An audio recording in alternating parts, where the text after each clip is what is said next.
لقد قفلت قوافل الحجيج إلى ديارها بعد موسم ناجح وحافل بخدمات متكاملة وإنجازات جليلة وجهود تعاقدت فيها كل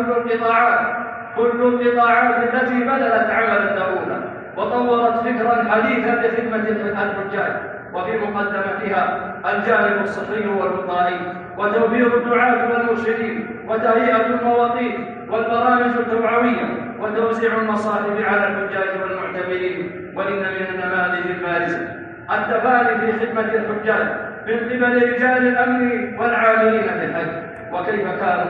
كيف كانوا القلوب الرحيمة مع الحجاج والزوار يوقرون الكبير ويرحمون الصغير ويعينون العاجز ويعاملون ضيوف الرحمن معاملة حسنة، فلهم منا الدعاء والثناء. وجزى الله خيرا ولاة أمرنا الذين أنفقوا بسخاء وأشرفوا بوفاء وأتقنوا في إدارة الحج بذكاء، فأخرست الأبواب الناعقة التي تشوه الحقيقة والحال، والشمس وأشعة الشمس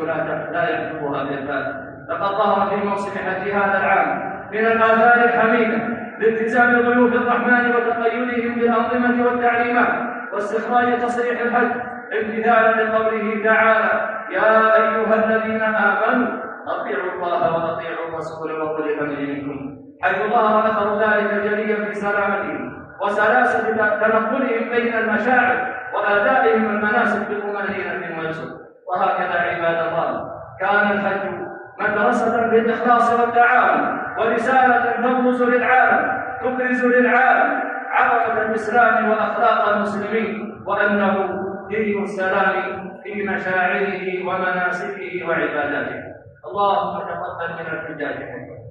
اللهم تقبل من الحجاج حجا، واجعل حجهم مبرورا وسعيهم مشكورا، واجزي ولاة الأمر خير الجزاء على ما يقولونه من خدمة ورعاية الحرمين الشريفين يا ذا الجلال والإكرام يا حي يا قيوم. ثم صلوا وسلموا على من أمركم الله بالصلاة والسلام عليه، حيث قال عز من قائل عليم: إن الله وملائكته يصلون على النبي يا أيها الذين آمنوا صلوا عليه وسلموا تسليما. اللهم صل وسلم وبارك على عبدك ورسولك محمد صاحب الوجه الأنور والجبين الأسمر، وارض اللهم عن خلفائه الراشدين الأئمة المهديين أبي بكر وعمر وعثمان وعلي، وعن سائر الصحابة الغر المحجلين، وعن آل بيته الطيبين الطاهرين، وعن التابعين ومن تبعهم بإحسان وبإيمان إلى يوم الدين، وعنا معهم بمنك وكرمك وجودك يا أكرم الأكرمين.